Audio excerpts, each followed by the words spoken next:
Nanti bisa diedit juga.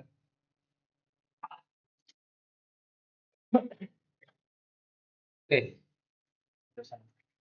Assalamualaikum warahmatullahi wabarakatuh. Sebelumnya kami yakni kelompok daripada kelas fungsional H ingin mempresentasikan terkait tugas prafakultas kami.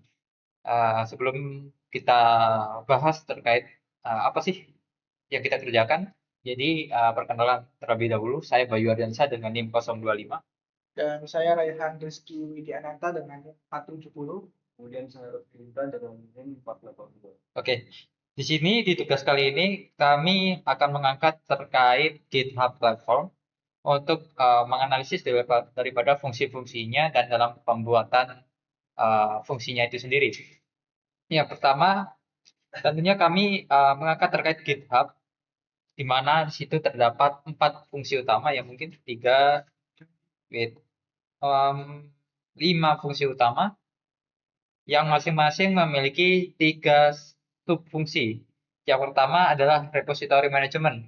Jadi dalam repository management ini kita dapat menyimpan daripada file-file proyek yang kita miliki berbasis kode maupun berbasis yang lain, misalkan image maupun video. Namun ada keterbatasan terkait jumlah atau size-nya sendiri.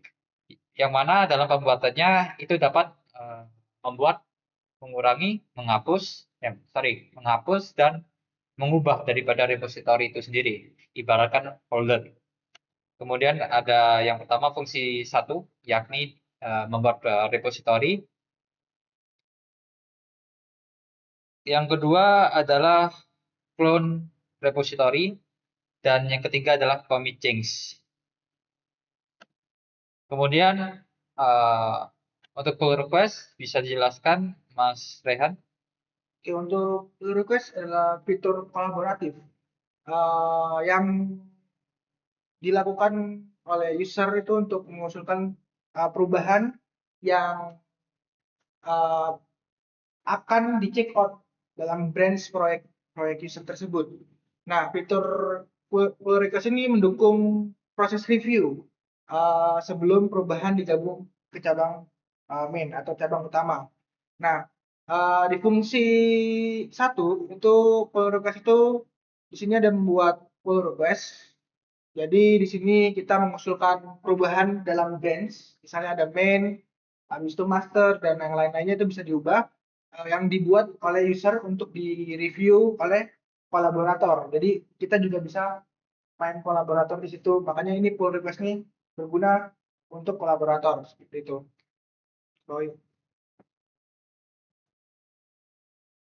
Nah, di fungsi 2 itu ada review pull request. Biasanya di review pull request ini dia itu digunakan oleh kolaborator untuk mereview kode-kode atau program atau image atau yang lainnya, yang mana review ini atau kolaborator ini bisa memberikan komentar, saran atau persetujuan atas perubahan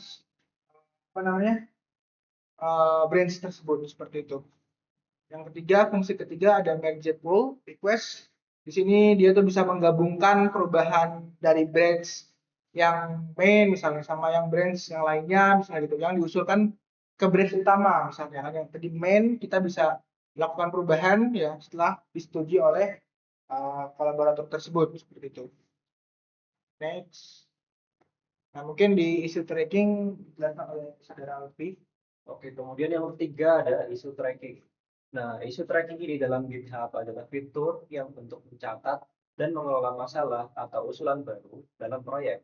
Nah, fitur issue tracking ini memungkinkan pengguna untuk melacak status pengembangan dari prioritasnya. Nah, dalam issue tracking ini fungsi 1 yaitu ada untuk membuat isu. Jadi fungsi 1 ini menyediakan cara bagi pengguna untuk mendokumentasikan masalah, bug atau syarat terkait proyek. Nah, kemudian untuk detailnya, pengguna bisa menambahkan tabel, milestone, assignment, dan deskripsi yang detail. Kemudian yang untuk fungsi 2 adalah assign issue, yaitu assign issue di sini mengalokasikan tanggung jawab pada anggota tim untuk menyelesaikan suatu permasalahan. Nah, untuk detailnya dari assign isu ini, yaitu pengguna dapat mengatur siapa yang bertanggung jawab untuk menangani isu tertentu ini. Nah, kemudian yang ketiga ada menutup isu. Atau menutup isu ini bisa menandai isu sebagai selesai atau tidak relevan lagi untuk proyek yang sudah dijalankan. Nah, untuk detail isu ini adalah isu ini bisa ditutup setelah pengembang menyelesaikan dan menggabungkan perubahan yang perlu diperlukan ke cabang utama. Jadi jika cabang utama sudah perubahannya sudah digabungkan dan menyelesaikannya, isu ini dapat ditutup atau ditandai sebagai isu yang telah ditutup. Kemudian pengguna bersama pengguna bersama dari GitHub bisa membuat isu digunakan dalam assign isu dan menutup isu. Oke, Oke, selanjutnya saya ambil alih untuk GitHub Action. Jadi untuk GitHub Action ini suatu sistem ya yang terotomisasi oleh di GitHub-nya yang dapat memiliki kemampuan untuk membuat workflow untuk otomatisasi daripada project itu. Yang dimana fitur ini sering banget digunakan oleh para dev untuk CI or CD seperti pengujian atau development otomatis. Yang mana di sini kita menemukan 3 fungsi. Yang pertama adalah menulis workflow, yang mana dia tersedia dalam bentuk YAML. Kemudian yang kedua, ini menjalankan workflow, di mana dia menjalankan alur kerja secara otomatis yang telah dibuat sebelumnya. Kemudian untuk monitor workflow, ini sama dengan istilahnya, yakni pemantauan dalam diagnosis daripada alur kerja yang sedang berjalan. Seperti itu. Kemudian untuk yang kelima, saya serahkan kepada Rehan. Oke, untuk yang kelima adalah wiki. Nah, wiki di sini tuh adalah fitur dokumentasi. Sebenarnya README itu juga bisa sih, cuman kalau misalnya dokumentasinya mau lebih banyak, itu menggunakan wiki. Jadi fitur dokumentasi ini di setiap proyek itu user itu bisa menulis dokumentasi atau panduan lengkapnya itu untuk pengembang lain atau kolaborator lain eh, atau pengguna akhir seperti itu. Nah, fungsinya yang pertama yaitu di sini ada membuat halaman wiki pasti ya. Di sini dia tuh menambahkan halaman baru untuk dokumentasi proyek yang dapat diakses publik atau kolaborator. Jadi bisa publik diakses oleh semua orang atau hanya invite atau kolaborator saja. Terus detail penggunanya, fungsi pertama ini yaitu pengguna dapat menggunakan Markdown uh, untuk menyusun konten seperti gambar dan tautan seperti itu. Kurang lebih sama-sama README sih seperti itu. Untuk yang kedua ya sama ya, bisa mengedit halaman wiki, ya bisa mengubah konten ya, bisa diubah teksnya atau gambarnya seperti itu. Untuk fungsi yang ketiga itu menambahkan tautan internal. Jadi di wiki ini sama kayak README ya, bisa menambahkan tautan internal ya. Di sini juga memfasilitasi navigasi antara halaman dalam wiki yang terkait. Misalnya di dokumentasi A misalnya, dia itu bisa redirect ke halaman B misalnya gitu. Tanpa perlu kita cek ulang lagi di dalam source code-nya. Jadi dokumentasi yang di wiki ini sangat penting kalau untuk project yang sangat besar seperti itu. Oke.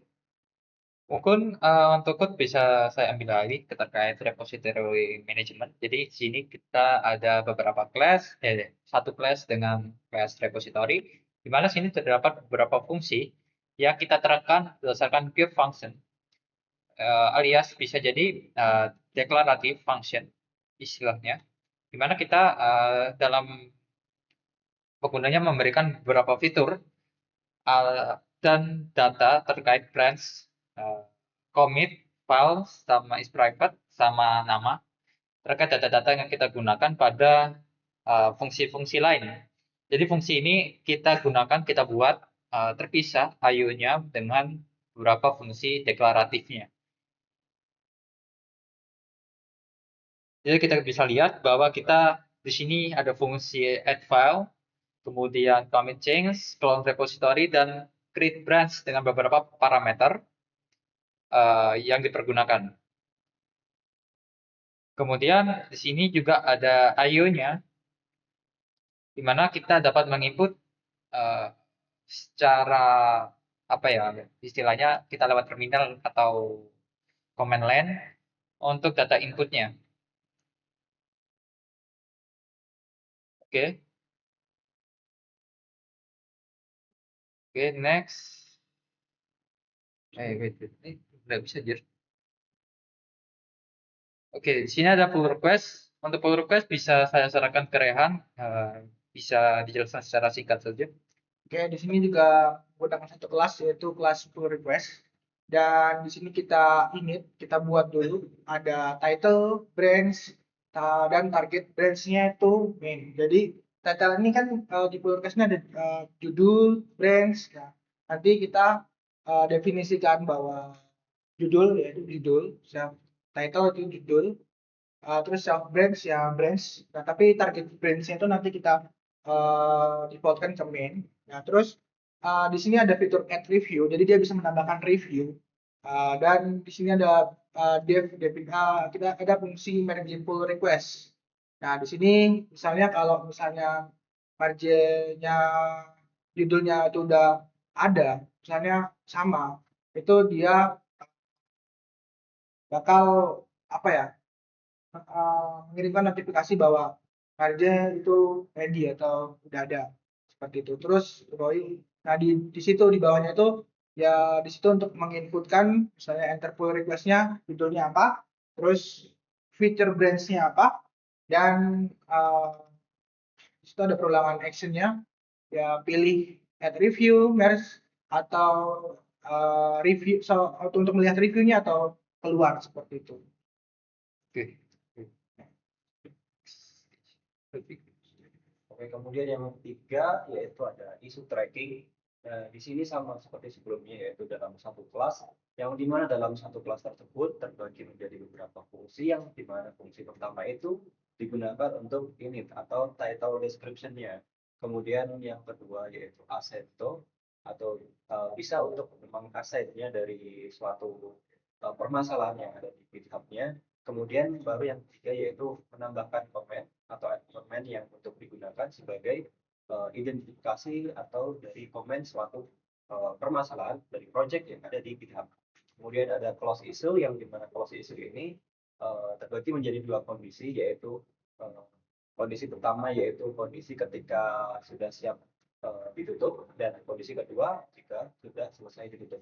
Kemudian untuk yang keempat yaitu ada fungsi show comment, yang dimana fungsi show comment ini untuk menampilkan komen dari yang telah ditambahkan yang ada di GitHub.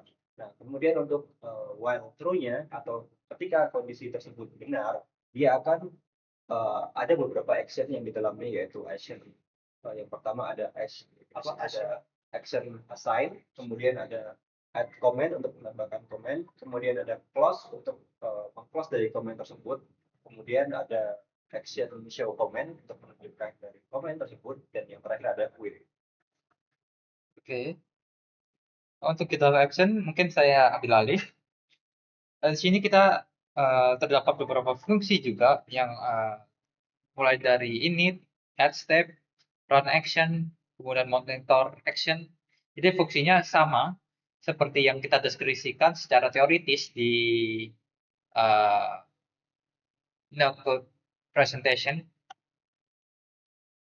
Jadi pada istilahnya kita melakukan action, melakukan run action, running GitHub action berdasarkan fitur-fitur yang ada. Kemudian kita dapat monitoring terhadap project-project yang kita sudah buat. Itu. Oke, mungkin selanjutnya saya serahkan kepada Rehan. Oke, di kelas wiki sama ya. Jadi satu kelas juga, dan programnya juga sama. Jadi ada fungsi init, fungsi create page, edit page, dan menambahkan internal link, lalu melihat page, dan ya sama. Jadi di walkthrough itu dia tuh menjalankan fungsi mainnya atau mainnya ya. Jadi action itu buat kita inputkan, kita pilih apa, create page, edit page, add link, dan show page, jadi gitu. Jadi hampir sama kodenya seperti program-program sebelumnya. Yang hanya membedakan cuma sintaks saja. Kode gabungan. Fungsinya saja sih, bukan. Ya, sintaks sama Oke. fungsi. Untuk kode gabungan ini kita menggunakan non-input secara manual lewat terminal, namun kita data inputnya kita fungsikan melalui code nyala secara langsung sehingga dapat melakukan output secara mutlak. Kita coba ke collab ya. Dimana di sini ada beberapa di sini ada beberapa perubahan terkait code karena kita mengkolaborasikan terkait kode-kode sebelumnya yang sudah ada. Jadi kita perlu dipahami bahwa sebelumnya ada 5 class, jadi kita gabungkan berdasarkan fungsi-fungsinya, kita pisahkan IO-nya.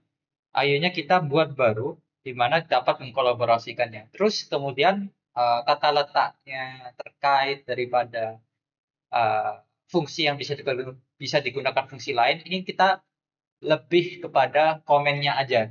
Jadi komennya aja kita bisa fungsikan di masing-masing kelas itu. Kalau ada kemungkinan di semua kelas yang ada, semua fungsi itu bisa diterapkan. Jadi kita coba run saja. Udah, kita run dulu lagi. Oke. Oke. Jadi kita bisa melihat bahwa mulai dari repository sampai dengan wiki, dia berhasil dengan tereksekusi sesuai dengan kode-kode yang sudah ada dalam Google Docs yang sudah kami kumpulkan. Di mana di situ juga ada beberapa komen yang sudah tercantum mulai dari pull request sampai dengan wiki yang merupakan penggunaan fungsi GitHub, fungsi yang digunakan ke fungsi lain, di mana kita menggunakan IO secara manual di code itu untuk menghasilkan kode-kode itu. Oke, I see. Mungkin ada tambahan dari teman-teman? Oke, untuk kode-kodenya sudah kami kumpulkan dalam Google Docs dan sudah kami cantumkan, dan juga ada varian yang ada input dalam hal di terminalnya. Bisa kita bisa Bapak coba karena keterbatasan waktu di sini. Kami ucapkan terima kasih sebagai penutup. Mungkin jika ada kekurangan maupun kesalahan dalam tugas presentasi kali ini, kami ucapkan terima kasih. Wassalamualaikum warahmatullahi wabarakatuh.